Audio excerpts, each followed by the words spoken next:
Welcome to the Unapologetic Man Podcast, the only podcast that's all about self-improvement, confidence, success, women, and being a man without making any apologies for it.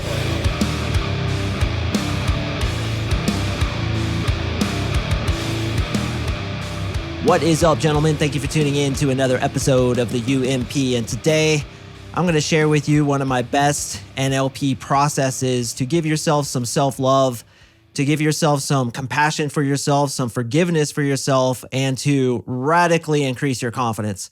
Because a big reason your confidence is low, if you're one of the many people who struggle with low confidence, or even if your confidence isn't exactly where you want it to be, is because there's issues from your past which you haven't forgiven, which you haven't dealt with, which you actually have some guilt over. And we are going to address that today with this custom NLP process that's built off of actually a Hawaiian concept called, let's see if I can say it, Ho'oponopono. Ho'oponopono. And this is a old ancient medicine man or something prayer that radically changes the person who's doing it as well as other people around them. So this isn't religious. This isn't any kind of voodoo magic or anything like that. It's all based on positivity. It's all based on love. So I suggest you have an open mind. Give this a chance, because these are the kinds of things that will get you to the next level if indeed you're struggling with any issues of self-esteem, any issues of confidence, any issues of guilt or self-hatred.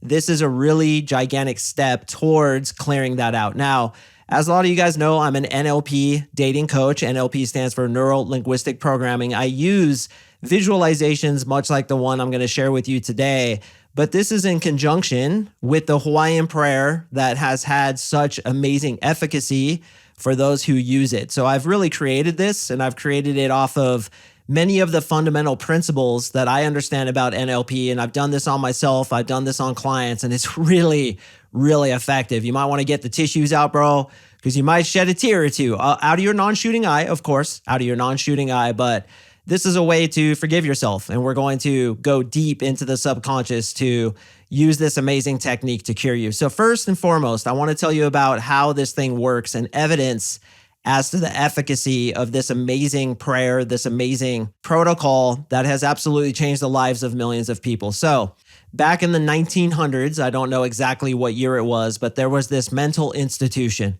for murderers, rapists, the worst of the worst kind of people who you couldn't even let these guys into a jail or a prison because they'd kill people, they'd rape other men. So they had to be in this kind of sanitarium/jail.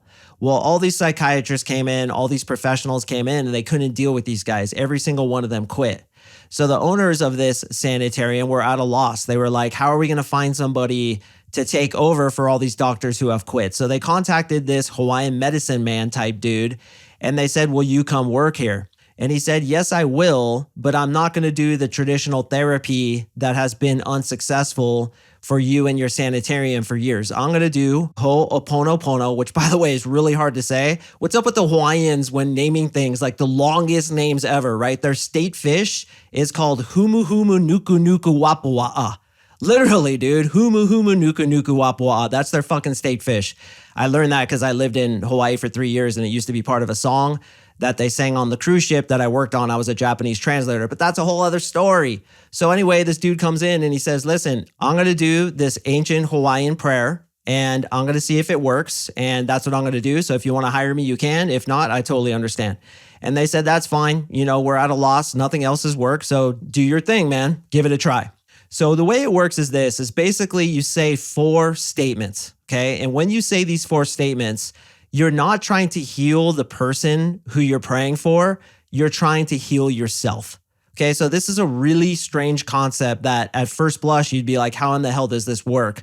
But when he did this, every single prisoner in that sanitarium was not only healed, but was later released into society, and they literally had nobody else to work on. Okay, so I really want you to consider this. You have a sanitarium of probably 30, 40, 60 different dudes who are rapists, murderers, complete criminals. He comes in with this ancient Hawaiian thing that really doesn't make a lot of sense when you look at it from the outside, does this thing where he just wants to heal himself, and I'm going to explain that more in a second, does this thing, these 4 statements, which I'm also going to tell you in a second, to heal himself, and every single one of those guys was healed. Now, this, like what I was speaking about in my previous episode, when technology is so advanced, it can't be distinguishable from magic. But what I think is happening here is he's using the universal law of love, of compassion, of forgiveness. And when you heal another, you heal yourself. But also, when you heal yourself, you heal another. And that points back to the universal law of oneness that I always talk about. We are all one. And that goes beyond some airy-fairy cliche saying that you'll see some hippie saying at the spiritual bookstore. It's really true. So when I do something for you, when I give to you, it helps me. But also if I heal myself in light of you, while looking at your issues, I'm actually healing myself.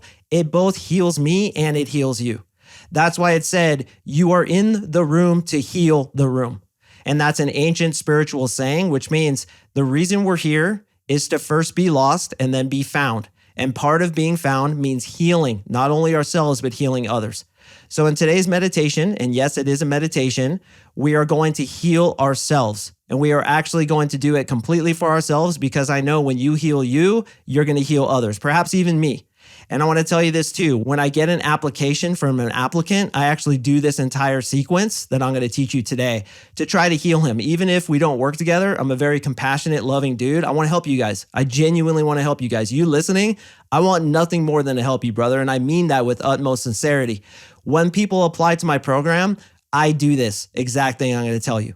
Okay, so here's how it works. There are 4 statements you say when dealing with the other person. And when this doctor came into the sanitarium, he would basically be reading their files, okay? And he would see things like, this person raped a woman.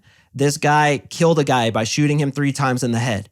And what this Hawaiian dude would look for would be a reaction within himself that made him angry, that made him want vengeance, that made him want to kill the person of whom he's reading about, or that makes a similar feeling inside of him, or that creates any kind of negative feeling within himself when reading the application or the file of the dude about who he's reading. So when an application comes in for me and I read that he has massive approach anxiety, I remember what that felt like and I feel that within myself. And then I say 4 statements which are intended to heal myself. Listen, I know this sounds crazy, but just bear with me because this shit works and you're going to need to understand how it works before we can do this NLP meditation together. So focus, man. Keep your attention. I know you can do it. I know like people's attention span is like 33 seconds, but I have faith in you, man. Podcast listeners, listen to this. Podcast listeners are typically more intelligent, more able to focus and have better attention than most other people. So you got this, brother. I believe in you. So the 4 statements that he would say is, I'm sorry. Please forgive me. Thank you. I love you. Now, why he would say he's sorry is because when he felt the same thing inside himself that he read in the application or the person's file, he would apologize to himself that he had those things within him. He didn't mean to do it. It was inadvertent. He was probably given that bullshit by his parents before he could defend himself. So he apologizes. And in that, he forgives himself. I'm sorry. The next thing is please forgive me, which also goes into the forgiveness that I just spoke about. Please forgive me is asking yourself to forgive yourself for feeling these things inside yourself. Because if you're abused by a person, or in the case of many of you guys who are here for dating advice, if you continue to get with women who are dysfunctional, what's the common denominator? The common denominator is you. So there's something inside of you that resonates with that dysfunctional woman. So when you forgive it in yourself and say, I forgive you for that thing I have in myself, which is creating this person who's toxic, you heal yourself and you heal her or him. And in the case of the Hawaiian dude, the people in the sanitarium. The next thing you say is thank you, which of course I talk about all the time is appreciation. Thanking the universal intelligence for healing you. Thanking you in advance for that which you create. All masters, including Jesus, Lao Tzu, Buddha, Muhammad, all those dudes would thank God first before manifesting that which he wanted to manifest. So he would say, thank you for this healing. And then boom, he would clear a guy's blindness, for example. And if you don't believe in that, that's okay. But what I suggest to you, those who don't believe in this kind of airy-fairy stuff, is have an open mind to it. Because I've found for me, and yes, I am very, very, very hard-headed when it comes to this shit. Once I open my mind to it and really focused on why this stuff works and giving it an honest try, it changed my life. It changed my life. And this meditation, this NLP visualization I'm going to share with you could just do that for you. So be open-minded, man. I'm honestly asking you, be open-minded. And the last thing he says, of course, is I love you. And that is not only love for himself, it's also love for the divine and love for the other person. If you ever have a problem in life, and I want to say this with the preface that if you get one thing from this episode, let it be this. If you ever have a problem in life, ask yourself this one single question. What would love do now? If you do that thing, it will heal and fix the problem that you have. Boom, you're done. If we all lived through that principle, could you imagine what the world would be like? If like Putin was like, what would love do now? He wouldn't be launching missiles into Ukraine. He wouldn't have invaded in the first place. He probably would have tried to reach out a helping hand and help in some way. But of course, we are lost in the egoic mind, so most of us don't live that way. But if you just ask that question, what would love do in this situation? It's always the right answer, every single time. So those are the 4 statements. I'm sorry. Please forgive me. Thank you. I love you. So this Hawaiian therapist or whatever he was went into the sanitarium and cured every single dude. You could look it up. The story is everywhere. And I actually heard this first from a guy named Dr. Joe Vitale, a guy who I really enjoy following. And hopefully I hope to have him on my podcast one day. But I followed this and he has a lot of stories. He has 2 different books on it. This shit really works. So what we're going to do today is we're going to actually do it on ourselves. And with NLP likes to go into the past a lot and deal with issues that happened in our childhood. Because we understand that when we're kids, for the first 11 years of our life, roughly, we're in a mild state of hypnosis. We're extremely suggestible. Our parents' meta programs, belief systems, archetypes, schemas, and traumas oftentimes become our own. And we oftentimes go through a lot of trauma and debilitating circumstances that affect who we are today. So what we're going to do in this meditation is we're actually going to go back to when you were a baby. We're going to go back to the ages between 0 and 5, 5 and 10, 10 and 15, 15 and 20, 20 and 25, 25 and 30. I'm going to stop there because most dudes are around 30 years old who listen to this podcast. That's the average age. But certainly if you want to continue going further with it, you can do so on your own time.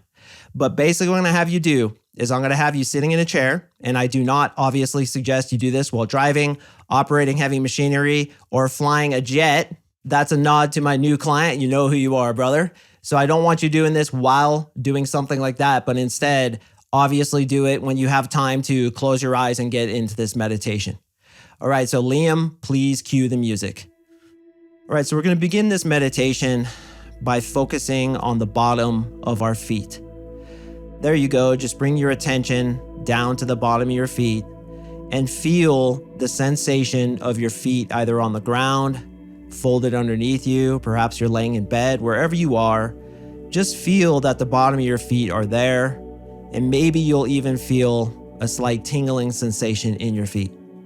Now what I want you to do is move that sensation, even if it's with just your mind eye and you see it as a color, that's okay.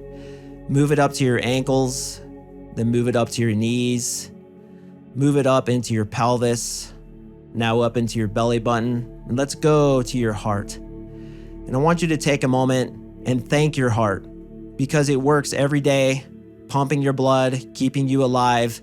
And I want to give your heart a sincere thank you as I say the same thing to mine. Thank you, heart, for working so hard for me.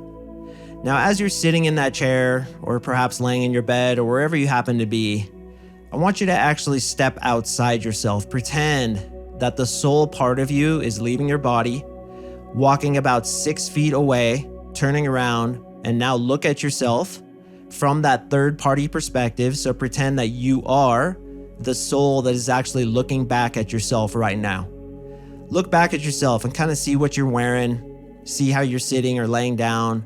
Just see yourself wherever you happen to be, and just give yourself a nod and say, "What's up, man? How you doing?" Give yourself a little love and say, "Dude, you're a champion. You're a champion." Now what I want you to do is I want you to imagine that guy sitting there as an infant. You've seen baby pictures of yourself. You remember on some level what you look like.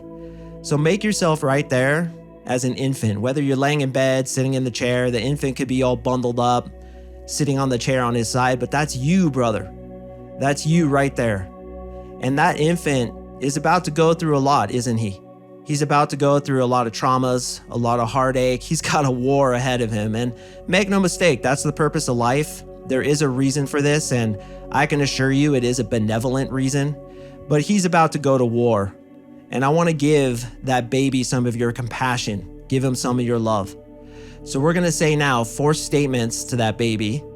And I want you to feel those within yourself, which means if you're about to say, I'm sorry to that baby, I want you to apologize to him for those things that you didn't know when it happened to you, those mistakes you made, those pains and sufferings, that your ignorance, which is quite acceptable, and you have to forgive yourself for it, which your ignorance created. So right now, I want you to repeat after me as you look at that baby. I'm sorry. Please forgive me. Thank you. I love you.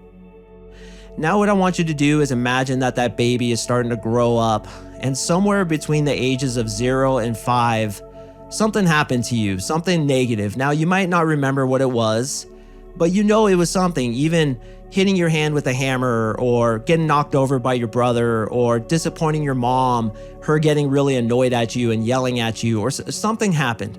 Now, even if you don't remember, that's okay. Just imagine yourself as 3 years old or 4 years old, and know that that little buddy has made some mistakes. The little guy, he didn't know what he was doing, but he made some mistakes, man, and he feels guilty about it inside of who he is. So I want you to look at him sitting there. He's super cute. He's just a little fella wearing those clothes from back in the day when you were that age. And we're going to say those 4 statements. I'm sorry. Please forgive me. Thank you. I love you. And I want you to really feel love for that little guy, man, because he didn't know what he did. He's innocent. He didn't know what mistakes he made. He didn't know that something he did created those negative things inside himself, or at least he believes that. And some of you guys went through some shit, man. Some of you guys were verbally abused and even physically abused. Some of you, and I send love to you, brother, some of you were sexually abused. And if you're that kid sitting there, like, he didn't know, but part of him feels like it was his fault. Part of him feels like it was his fault. And this is why we say, I forgive you. And I want you to forgive yourself, brother, because remember, this is healing of the self, both for you as a young kid and also you now. It wasn't your fault. Everything that happened was not your fault. So let it go. You didn't know. And that's why it wasn't your fault, is because you didn't know any better. And this is the whole point of life, is to grow up and learn those things that we are here to learn. Now I want you to imagine that you're anywhere from 5 to 10 years old. And for a lot of us, there's tons of memories. So just pick out the most prevalent one to you, right? Like maybe you blew it in a baseball game. Maybe you accidentally hit another kid in school and you got suspended. Maybe you hurt your brother, or you did something that you're just really ashamed about, or you were hurt. You were hurt by somebody, or like me, you lost your dad when you were 10 years old. One day my dad was alive, the next day he was dead. And part of me blamed myself. Right? We always do that. We always feel it was somehow our fault.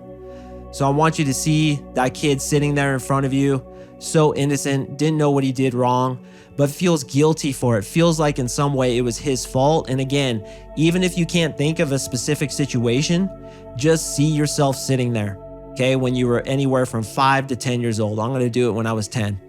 Now we're going to say those 4 statements. I'm sorry. Please forgive me. Thank you. I love you. Now we're going to expand out, and anywhere from 10 to 15 years old, this is where the memories get a little bit easier. I remember for me, I was bullied a lot in 7th grade. This kid came up to me. He's like, "What's up, man?" to give me like a high five. And he had this really hot girl with him. And I didn't know what to do because I was in 7th grade and he was in 8th grade. And I didn't stick out my hand. I didn't know what to do. So he pushed me into the bushes and all the kids were laughing at me.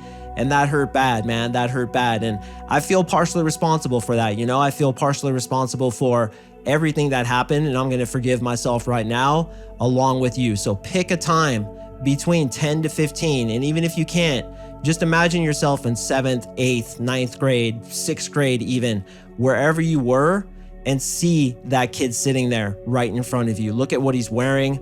Look at the expression on his face. He's just a kid, man. He didn't know. He didn't know any better, and it's not his fault. He did his best with the tools he was given. Let's say the 4 things now. I'm sorry. Please forgive me. Thank you. I love you. And now we're seeing that kid anywhere between 15 and 20 years old. Man, this is some of the hardest times of our lives when we're teenagers. So see a time when you were either abused, you were insulted, you were rejected by a girl maybe, you were hurt, or you hurt somebody else even.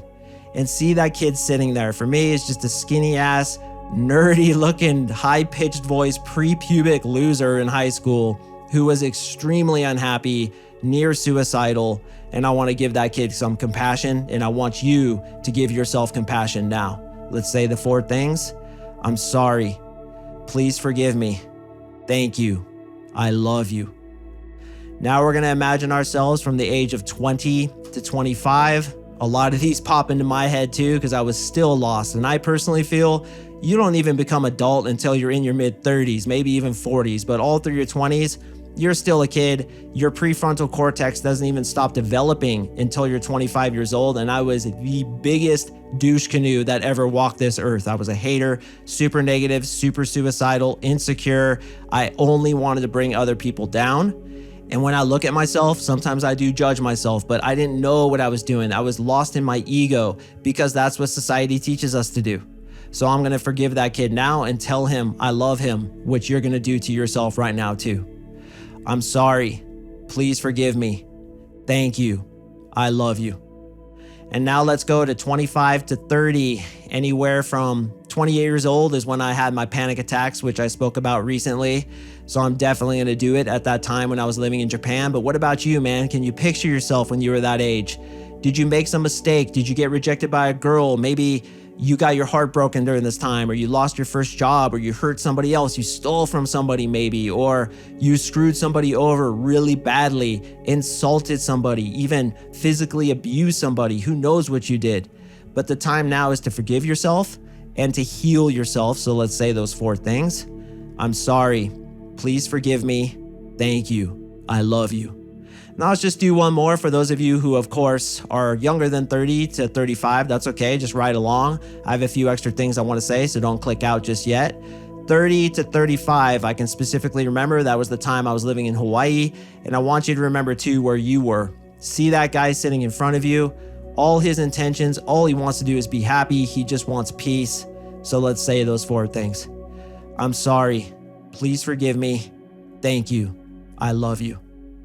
All right, boys. So if you are older than that, of course, you can do the rest on your own time. And what I suggest you do, if this affected you in any way whatsoever, and even if it didn't, this is really powerful. So I suggest you do it. I suggest you go through your entire life and see those negative instances. And remember, you didn't know any better. You were operating with your model of the world, which was insufficient to deal with that issue. And I also want you to not have resentment towards the issue. The issue was there to spur growth, to spur learning. That's the whole reason we're here. If we live under the illusion that everything should work out perfectly, that's just what it is. It's an illusion. The world is designed to challenge and intrigue you in order to make you grow into the next best version of yourself, to create solutions because you are a powerful creator. So all those things that happened, forgive them. They had to happen so that you could develop into the next best version of who you really are. So those things where you felt like you made mistakes, say, I'm sorry, please forgive me, thank you, I love you, and move on to the next step. Self-compassion is massively healing. And when you go up to a girl the next time and present to her who you are, there's no longer that self-resentment, that low self-esteem, that lack of confidence, because lack of confidence comes from not believing in yourself, not trusting your word, feeling guilty about those things that you did. And as I said, man, even if something was done to you, you oftentimes harbor guilt about that thing because you think in some way you created it. And you know what? In many ways you did create it, but you can forgive yourself for it because you knew not what you were doing. You knew not what you were doing, and it's time to forgive ourselves for those things and those mistakes that we've made in the past. And forgive the mistakes even, because they are necessary for us to grow into the next best version of ourselves. Without those mistakes, you wouldn't be able to heal that shit right now on this podcast. That's why they have a purpose, because you're going to wake up tomorrow morning after hopefully doing this, feeling a lot better about yourself than you did before you listen to this. That's my goal anyway, and I hope it works for you. Obviously, gentlemen, I'm not able to share my premium content on this podcast because I have to customize it to each one of my clients, which I do.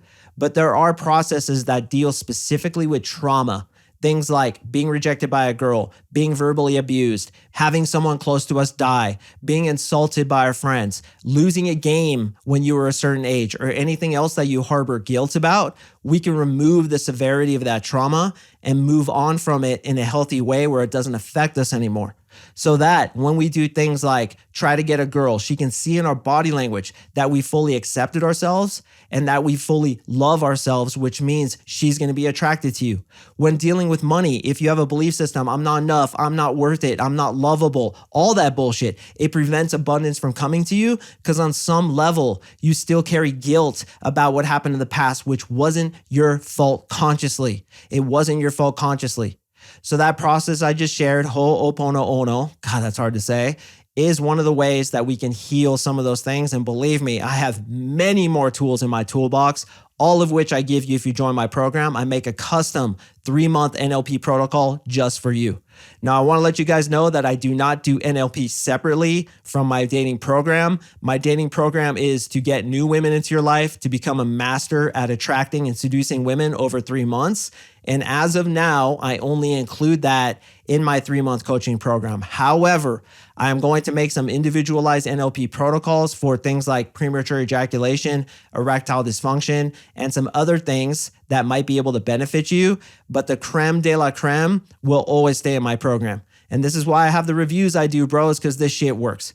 So if you felt any movement, if you felt any kind of tearing up or emotions, and honestly, even if you didn't, if you went through that with an open mind, I feel I could help you, man. I feel NLP is exactly what you need to get you to the next step. Sign up with me and my team for a free one-on-one breakthrough session where we are going to go over your traumas, belief systems, archetypes, meta programs, and negative bullshit in your head to see why you're not getting the kind of success you want with women. And we will get you past that, yes, in as little as 3 months.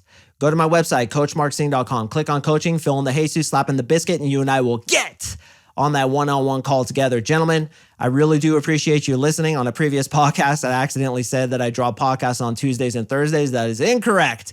It's Mondays and Thursdays. So please stay tuned for the next one. I got a lot of good shit coming, and I will see you in the next episode.